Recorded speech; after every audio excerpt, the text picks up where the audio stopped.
We're continuing our study of Daniel.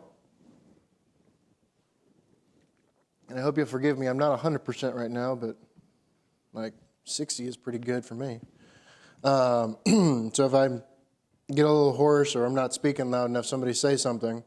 We are in Daniel chapter 11, continuing on kind of through this history that is prophesied to Daniel. So it's the future for Daniel, it's the past for us, so we can look back and see how the things that he was told played out, which is a great advantage for us.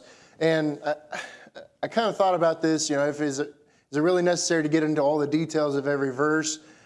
But the verses themselves are quite detailed. They're very specific, so I feel it's important to talk about the specificity of the history that is being talked about, to very much show that what Daniel was told happened and happened exactly as he was told. Because if that was not the case, then we'd have to start questioning things like, is Daniel a reliable source? Is the Bible a reliable source? But when we're able to show that everything that Daniel was told came to pass exactly as he was told it was going to, then not only do we see that, yes, this is a reliable source, a reliable document, but also you can look at the people after Daniel's time who are waiting for the Messiah, and they are seeing these things happen, and they can go back and read what Daniel's put down and say, okay, we're about this close now to the Messiah coming. I mean, there's a lot of things that are happening that are described that are going to lead to eventually the coming of Christ. So that is a lot of what the second half of Daniel is focused on, is the events that are going to happen between Daniel's lifetime, or like the fall of the Babylonian Empire, to when Christ is going to come. Essentially, if you boil it down, that's what it's about. So that's why we're going into so much detail on this. I know it's history. I know it's not the most exciting thing in the world, but I hope we're gaining something out of it. I don't want it to just be a lesson that I enjoy. I hope everyone gets something out of it. Last week we got through Daniel chapter 11, kind of in verse 11 and 12 area. We're going to kind of read those again and then move on. I'm going to lump them together with another set of verses. I think it'll flow better. I was kind of thinking about that when I was getting ready for this class today. So we're going to keep going from where we've picked up. Just a little bit of background. I have included a map this time, so maybe this will be a little bit helpful. The Seleucid Empire, the king of the north, is this area of Syria, kind of down to Iraq and into Iran a little bit, so this area right here. And then the king of the south, the Ptolemies, they're Egypt, and they also have, the Levant, the Holy Land, that area. So in between these two powers, you have Judea, so they're going to be kind of the center of a lot of this conflict. So as I go through locations, I might refer to this map. It's not marked, but I'll point to this general area here, this general area here. I think that'll be a little bit more helpful than me just trying to describe it. I know not everyone is very geographically minded. This is a modern day map, obviously. These are the modern day countries, but I think it's a good reference because it helps us kind of know, oh, this is modern day, this country, this modern day area, because maps change, they move around, political divides are always in flux. So we'll just go with the map that exists today, and I'll kind of fill in what I have to. So going back just a little bit of review, we talked pretty extensively about, the king of the north and king of the south. That's kind of where we're at, going to be for the rest of this chapter for the most part. There's been some political intrigue, a lot of wars, a lot of fighting, and we kind of ended with the battles of Ptolemy IV up here, the Battle of Raphia with Antiochus III. Antiochus III is also called Antiochus the Great because he conquered a lot of land. We're going to talk about that. We haven't gotten to that point yet. But I have a lot of other things that I want to talk about. And a new player is going to enter that I don't have on the chart here. I just haven't added them, but we'll talk about it for sure. So there's been these conflicts between the Ptolemies in the south, the area of Egypt, and the Seleucids up kind of Syria is their capital area in the north. And they don't get along very well. I'm just going to put it that way. So let's see what verse I want to pick up on. We're going to back up just a little bit for some review. let's start. Someone read Daniel chapter 11, verses 11 through 16, please. And we haven't read a couple of these verses, but I think it'll group in together well. Verses 11 through 16, whoever has that, go ahead. And the king of the south shall be moved with rage, and go out and fight with him, with the king of the north, who shall muster a great multitude. But the multitude shall be given into the hand of his enemy. When he has taken away the multitude, his heart will be lifted up, and he will cast down tens of thousands, but he will not prevail. For the king of the north will return and muster a multitude greater than the former, and shall certainly come at the end of some years with a great army and much equipment. Now in those times many shall rise up against the king of the south. Also violent men of your people shall exalt themselves in fulfillment of the vision, but they shall fall.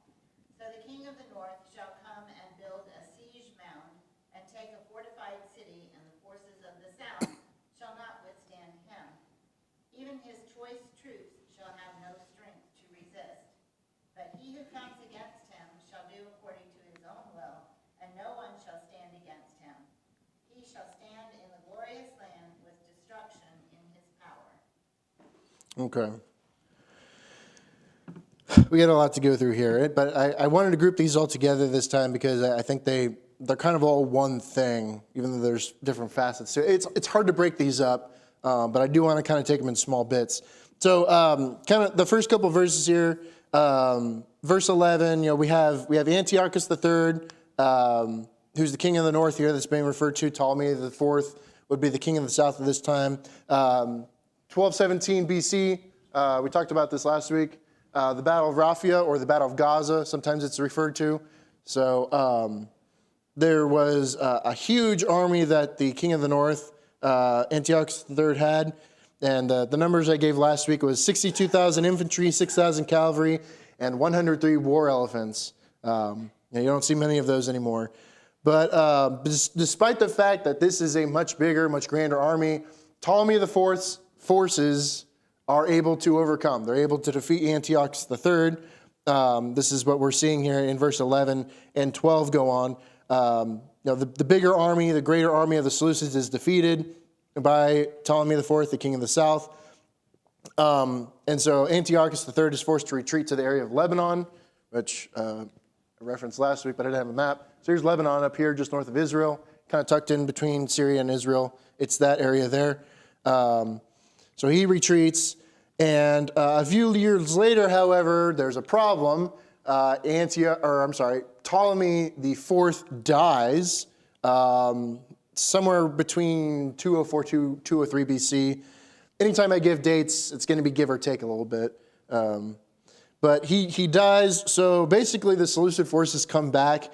Antiochus III is able to sweep down back into Judea to retake some territory. And he's going to run into a commander named Scopus.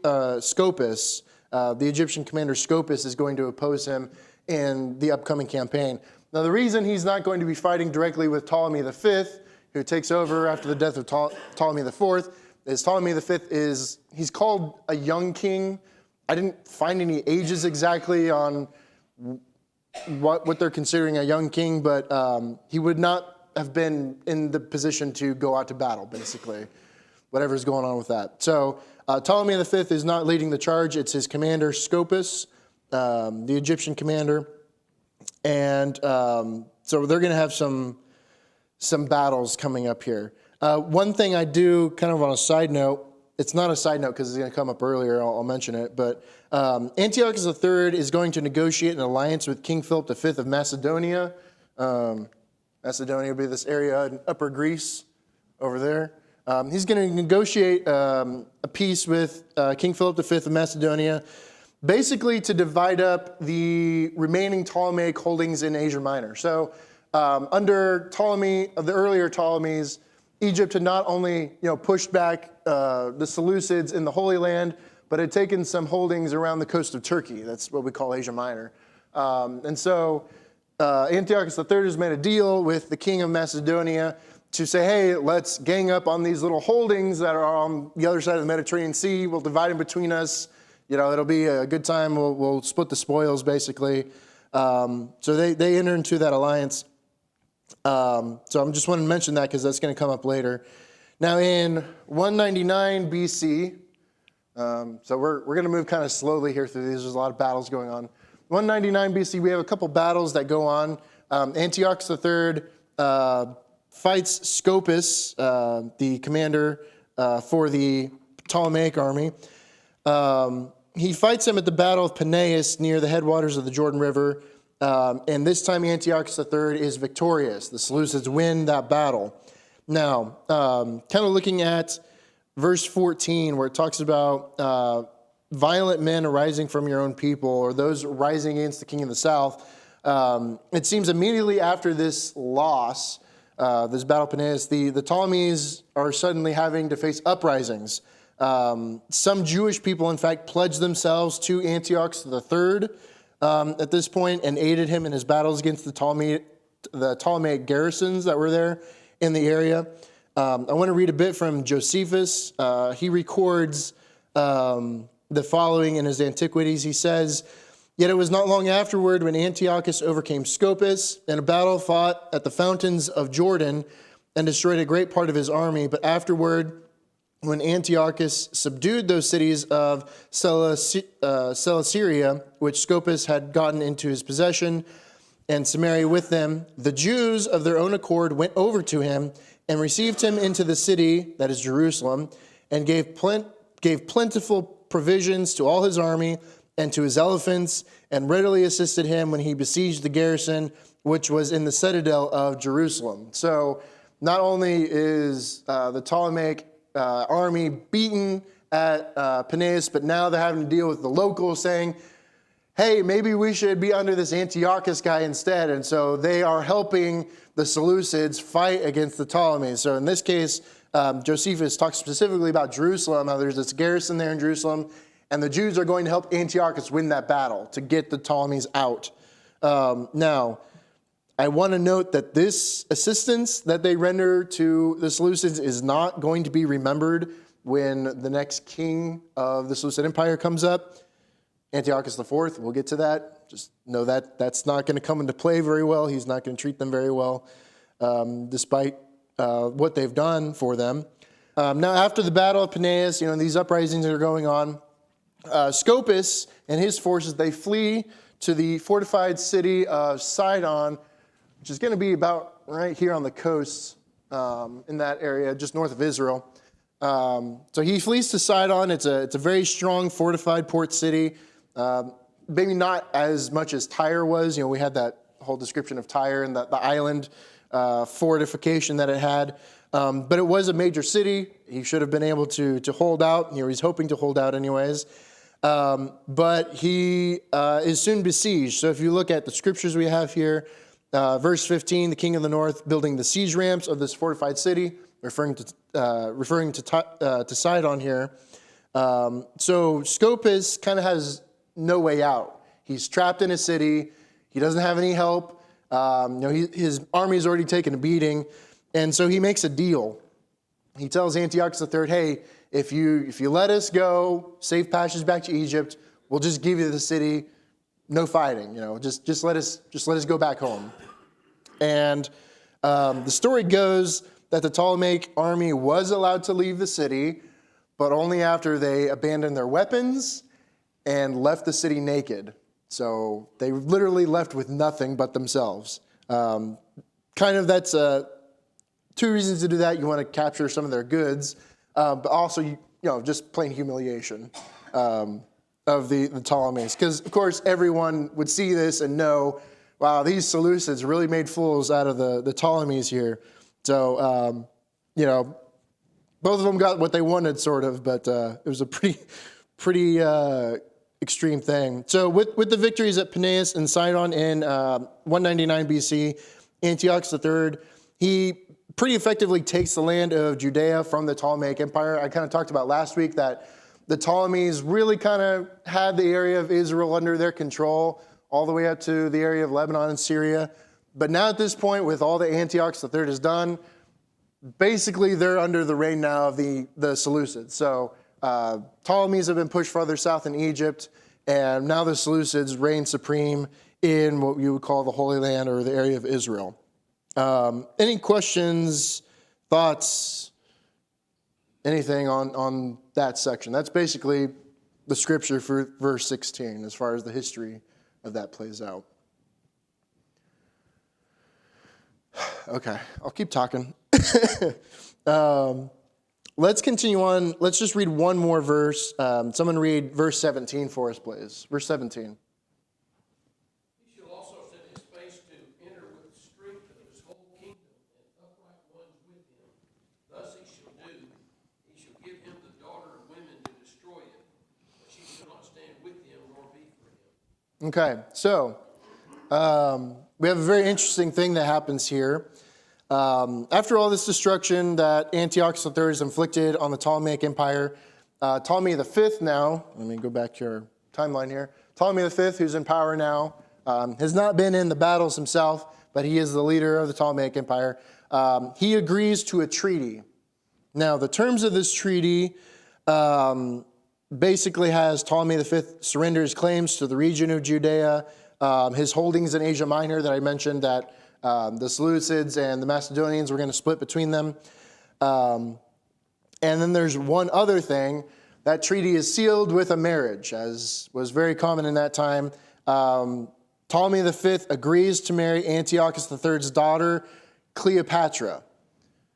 And that's in 194 BC. I think I put that on here. Yeah, 194 BC. Ptolemy V marries Cleopatra I. Now, some of you may hear the name Cleopatra and like bells are going off. You're like, oh, I know that name. Like, wasn't that with Mark Antony? And there's this whole thing with the Romans.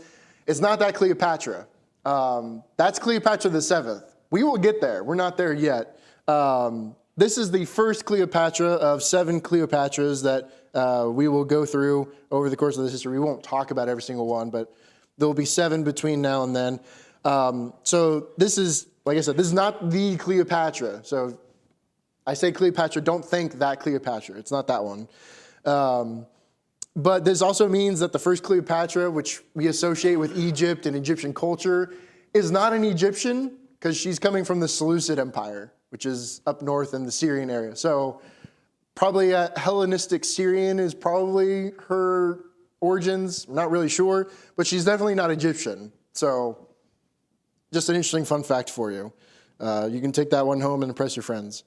Anyway, so Antiochus III, his goal here is to use his daughter Cleopatra I to gain a foothold in Egypt, basically to kind of throw off the political structure that's going on there, to kind of be a plant or a mole, use whatever word you want, because he wants Egypt. He wants to take it, and he sees this is the way to do it. I'm going to send my daughter. She's going to mess things up there, and then it's going to be mine. You know, it's going to be all ours. We'll conquer it. We'll be the big empire of the time. No one will stop us. The problem is this doesn't work. Now, you may remember back, I'll kind of go back for reference real quick.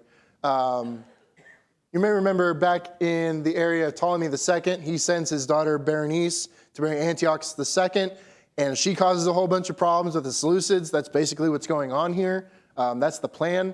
The only difference in this case is Cleopatra I actually is a loyal wife to Ptolemy V, and she does not go along with Antiochus' plans here. So his whole, scheme to get her in there and mess everything up, she says, nope, I'm going to be loyal to my husband, and she is very much beloved by the people for that because she does not become a traitor or do anything against them. She's actually very loyal, which, of course, kind of ruins his plans here.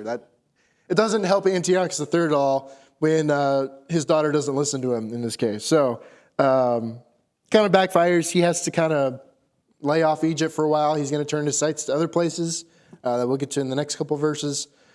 But any questions on verse 17? That's all I had. I figured I'd do that one separate since it's less battle and more political scheming. This kind of stuff seems to happen all the time. So if you see things seem to repeat a little bit, they do a little bit. Okay, let's go on then. Someone read for us verses 18 and 19 then. 18 and 19, please. After this he shall turn his face to the coastlands, and shall take many. But a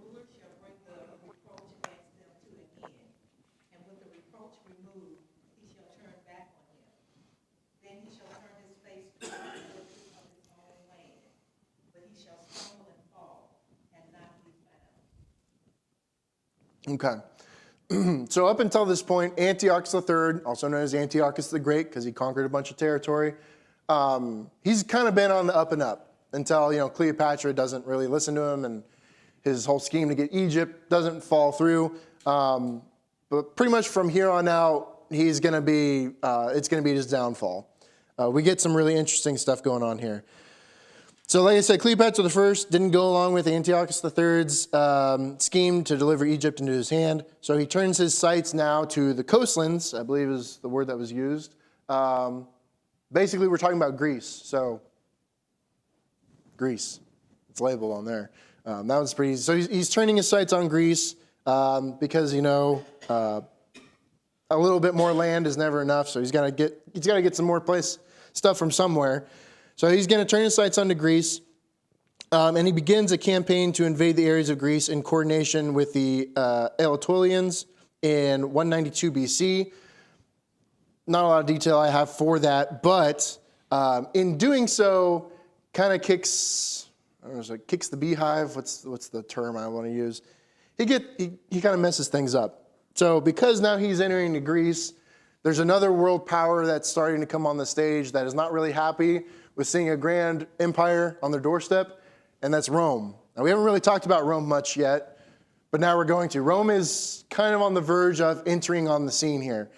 They're still a Roman republic. They're not the Roman Empire, so Julius Caesar, Augustus Caesar, they're not around yet, but the Roman Republic is becoming a bigger and bigger deal at this time. So I don't have them on my timeline here yet, but they will be later as we go on. I definitely have. When we get to Julius Caesar, I'm going to mark them on there. I already have them marked later on. But basically, when they see the Seleucids coming into Greece, they're starting to think, hey, we don't want this. This is going to be encroaching in our backyard here. So Antiochus III, he realizes this, and he doesn't want a conflict with the Roman Republic. He's not interested in fighting the Romans at this time. So he sends ambassadors to Rome to basically make terms of an official friendship, if you will. Not really an alliance, that's not the terminology that I see used, but just to be like, hey, we're friends, we're buddies, please don't attack us, we won't attack you, that kind of thing. You could maybe say it's like a non-aggression pact. I don't know. Anyway, so he wants to be friends with Rome, and the Roman Senate comes back with an answer, basically saying that, yeah, we'll be friends under some conditions. Now, those conditions are Antiochus leaves his Greek holdings, and he stops doing his campaigns in Greece, and that he recognizes the Greek holdings in Asia Minor as free and independent, and to stay away from Europe.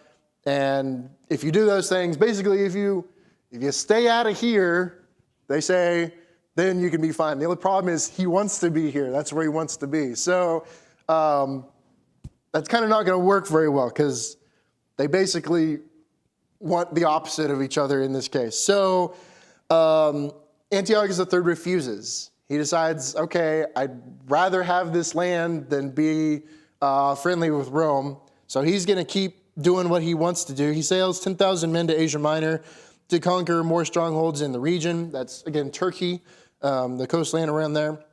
Now, this does two things. First off, it basically brings the Seleucid Empire into direct war with the Roman Republic. So now those two powers are going to be at war. The second thing is this alienates his former ally, Philip V of Macedonia, who those were some of his holdings. So now his ally that was in Macedonia, northern Greece, is no longer his ally. So now he's on his own, and now he's fighting the Romans. So that's kind of the stage here for what's happening. Now, the Roman army responds. They don't just let him do what he wants. They actually do respond. They also enter Asia Minor, and they defeat him in a battle. Let me go back here. Make sure I have the right place here. Yeah, they defeat him. Even though the Seleucids have the superior numbers, the Romans win. 190 BC, we have the Battle of, I'm not sure how to pronounce this. I'm going to say Magnesia. Sure. Anyway, they have this battle. The Romans win. They defeat the Seleucids. And basically everything goes downhill from there for the Seleucids. So by 188 BC, so 2 years after that initial battle, the Roman general Publius Scipio, he basically forces Antiochus III to accept the peace treaty of Apamea. Now, typically in warfare, when you're forced to accept a treaty, it's not going to be good terms for you. It's kind of I'm going to cut my losses sort of thing so I don't lose my entire kingdom sort of issue. So Antiochus III realizes he can't win. Everything's gone really badly for him at this point. He's lost allies. He's facing down Rome. He's losing those battles. So he does accept this treaty. Now, this treaty of Apamea does several things that are extremely important to the course of history. Number one, 20 prominent Seleucid hostages are taken to Rome. So Rome says, okay, as part of this treaty, you have to send 20 important people of yours to us, and they're going to stay in Rome basically under arrest for a while. They're going to be hostages. Now, the reason you would do this is if they decide, hey, we don't want to follow this treaty anymore, we want to break it, and we'll attack them anyway. Well, if you've got hostages that are being held, the threat is, well, if you attack, now all those hostages are going to die, which is why these hostages are very important people that they're asking for. Now, this includes, one of these 20 includes Antiochus III's son, Antiochus IV. Now, this is not his oldest son, but Antiochus IV is one of his sons, and he's taken to Rome. So Antiochus IV, one of the sons of Antiochus III, he's going to be kind of the weight on the balance scale that will keep the Seleucids from trying to fight Rome again. But Antiochus IV, you see, kind of appears later on here, if you're skipping ahead. So remember, he's not out of the game yet. He's just in Rome for a little while. But this is kind of an important detail. So Antiochus IV is in Rome with 19 other hostages, 19 other prisoners. The Seleucid Navy is also forced to reduce themselves to 12 ships, which is, that's hardly anything when you have a great empire. And especially if you're wanting to do sea campaigns, you need more than 12 ships. So that idea is so they'll stop trying to do stuff in the Mediterranean Sea. And then there's a few others, but the other big one is Antiochus III is forced to pay Rome for the costs of the war, so reparations. So if you guys remember your World War I history, after that war ended, Germany was forced to pay reparations, and it was this astronomical amount, which led to some economic crisis and another war. Guess what? History repeats itself. We have an economic crisis and we have more war. So we'll get to those. But the amounts and sources will vary, but they say about 15,000 talents over 12 years, which sounds like maybe not the worst mortgage deal, but, you know, this is not some small amount. I'm not sure how the interest works on that, but anyway, it's a big number. They've got to pay back to Rome. Now, this is going to basically, it's going to mark the end of Antiochus III's dominance. Outlying regions of the Seleucid Empire are going to rise up. They're going to rebel. They're going to claim their independence. And he's not going to be able to fight back as effectively as he would have before. In 187 BC, which is actually right after this treaty is made, Antiochus III, remember, he's in dire need of funds, and so one of the things he decides to do is go raid a pagan temple and take all the treasures they have. Well, when he does that, he goes to one in Susa or Shushan. Some other ones say it's some other place in that area, somewhere in there. Basically, he goes there to raid it, steal all the stuff. Well, he's murdered in the process. So he dies because he's got to get money to repay Rome because he was greedy to get land that Rome told him to leave alone. He kind of did this to himself. It's kind of his own fault. But that's how he dies. It's not anything very exciting. So that's the end of Antiochus III. Comments, questions? I hope you're all seeing how this matches up with what Daniel's being told here. It's very fascinating stuff. Anything? Okay.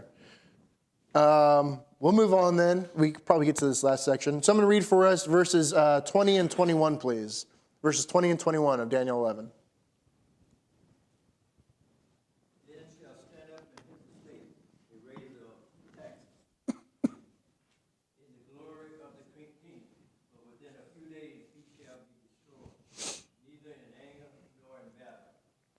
And in his estate shall stand a vile person, to whom they shall not give the honor of the kingdom, but he shall come in peaceably and obtain the kingdom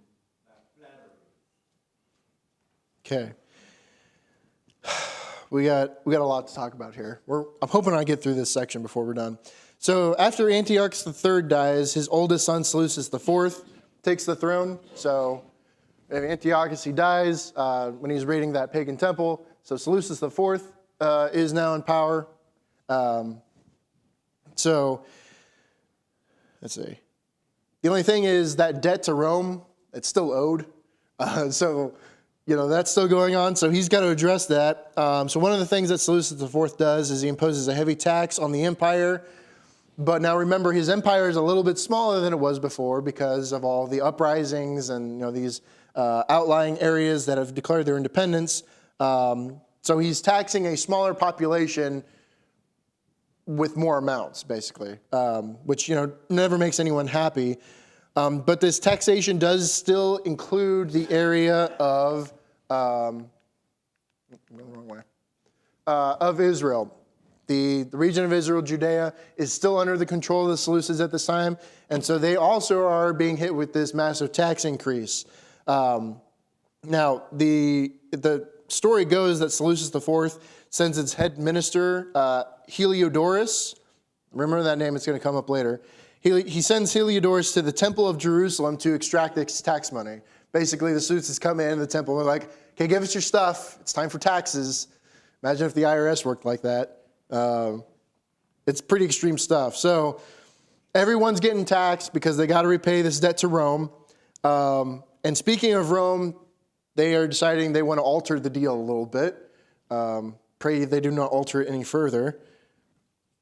So the 20 hostages, you'll remember the 20 hostages that were taken to Rome, one of them being Antiochus IV. Well, they want to trade. They don't want Antiochus IV anymore. They tell Seleucus IV that in order to keep in with this treaty so that we don't attack you, you now need to give us Demetrius, your son, your oldest son. So Seleucus IV has two sons. His oldest is Demetrius. And Rome says, okay, Demetrius is coming to Rome now, and then we're going to release Antiochus IV, your brother, basically. So Seleucus IV doesn't really have a choice in this. I mean, kind of has to comply. So Demetrius is sent to Rome. Antiochus IV is released. And Antiochus IV does not go directly back to the Seleucid Empire. He actually stops off in Athens and just kind of hangs out there for a little bit. Now let me get back to the timeline. In 175 BC, you can see Seleucus IV, his reign suddenly ends. Kind of like Seleucus II, he is poisoned and he dies. Now, it is not clear who is the mastermind behind this, but historians are pretty sure that Heliodorus is the one that poisoned him. So he may have been the mastermind, or maybe it was Antiochus IV. We'll talk about that in a second. But suddenly Seleucus IV is dead. Now, that creates a huge power struggle because who is the heir to the throne? Well, it'd be the oldest son. Where's the oldest son of Seleucus IV? He's in Rome. He's a hostage. He literally is stuck and he cannot get out. So he's being held hostage. So that means, okay, well, if he can't be it, then we'll go to the next son. The next son is on this chart, Antiochus. And I put son of Seleucus IV because he doesn't get a number designation. He is 5 years old when he takes the throne. Now, for those of you who are somewhat familiar with history of this type, what happens when a child takes the throne? Are they really in charge? Not really. In fact, typically there's a designated regent who kind of takes care of things until they come of age, whatever they think that age is. It depends on where you are and what time period. So Antiochus, who I'm just going to call Antiochus the child to differentiate from Antiochus IV, who's also still around, not to be confusing at all.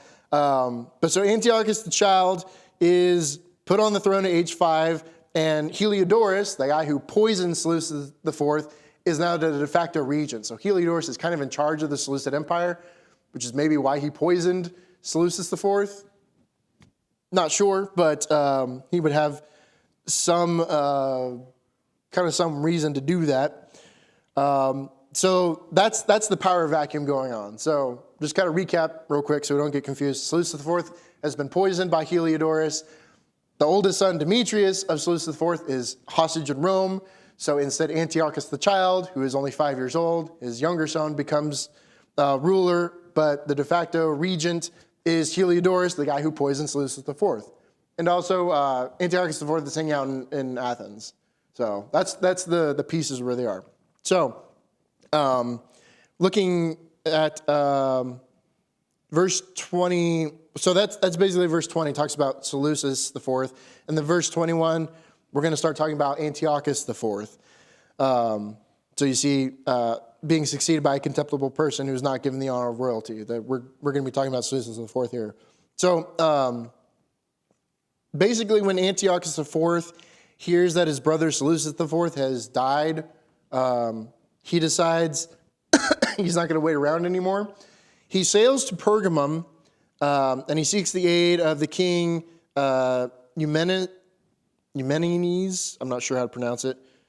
Eumenes, something like that.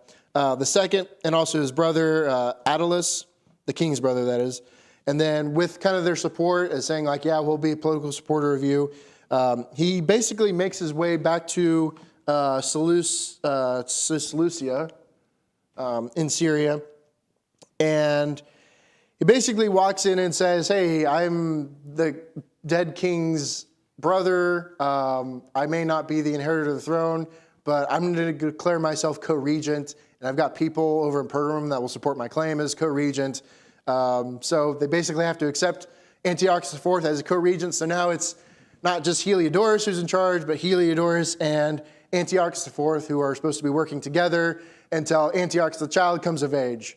Now, since you may have figured this out, that Antiochus the child never really comes of age, because you can see his reign does not seem to last for very long, and also he never gets a number designation, so he's not very significant.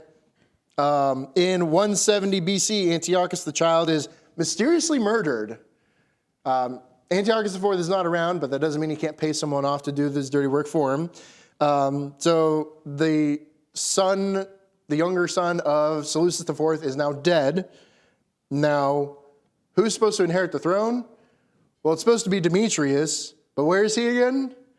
He's still in Rome. He can't get to the throne, so you've got another power vacuum. So guess what?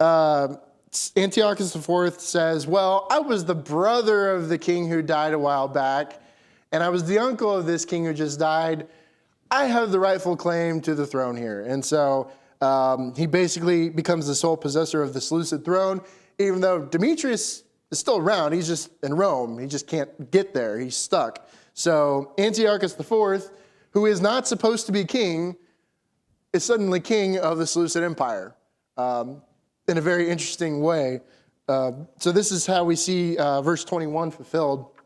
Now, before we close, because we're just about out of time, I want to talk about Antiochus IV a little bit more.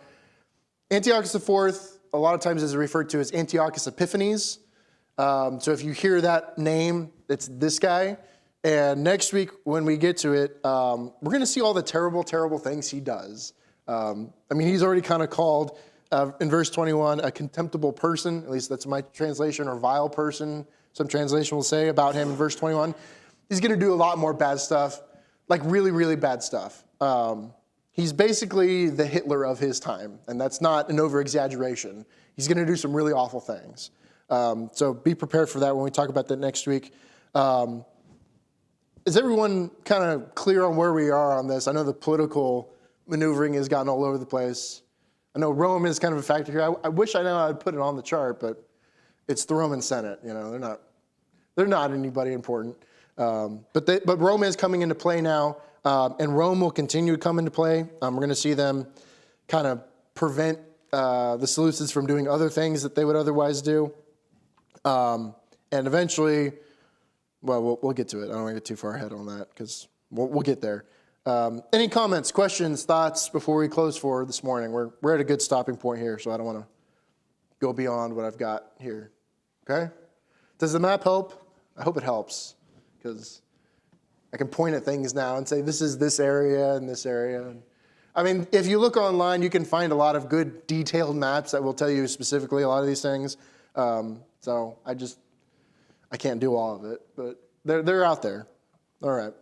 Well, if that's all, we'll stop there for today. We'll pick up in verse 22, and we're going to talk a lot about Antiochus IV, Antiochus Epiphanes.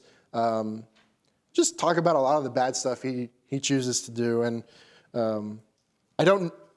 we'll probably get through chapter 11 next week. That's probably what's going to happen. I don't know if we'll get to chapter 12, but we'll see. But we'll move on. We're talking about, right now, about 400 years into the future. So, okay, that's a good question. So Daniel, these chapters, he's probably receiving in about 536 BC. So 536, and then what we're talking about right now in chapter 11, we're up to about, we're at Antioch, so 170 BC. So yeah, basically. Yeah, we're a good ways in. And we've still got a little bit more ways to go. This is the amazing thing about Daniel chapter 11 is it's very specific, but it's also very correct. And there's no way that Daniel would have known this through normal means, which is why a lot of critics of the Bible say, well, Daniel obviously can't be true because there's no way anyone would have been able to know this stuff. My answer to that is that's the point, is no one would have been able to know this stuff except for the fact that he got these revelations from God.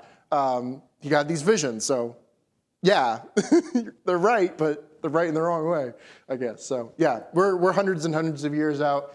And I'm hoping as we go through kind of toward the end of 11 and 12, I'll show you how the history concludes to Christ. I'll have it all the way through.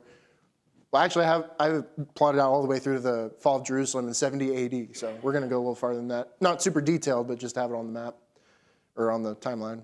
All right. Thank you for your time. We'll continue.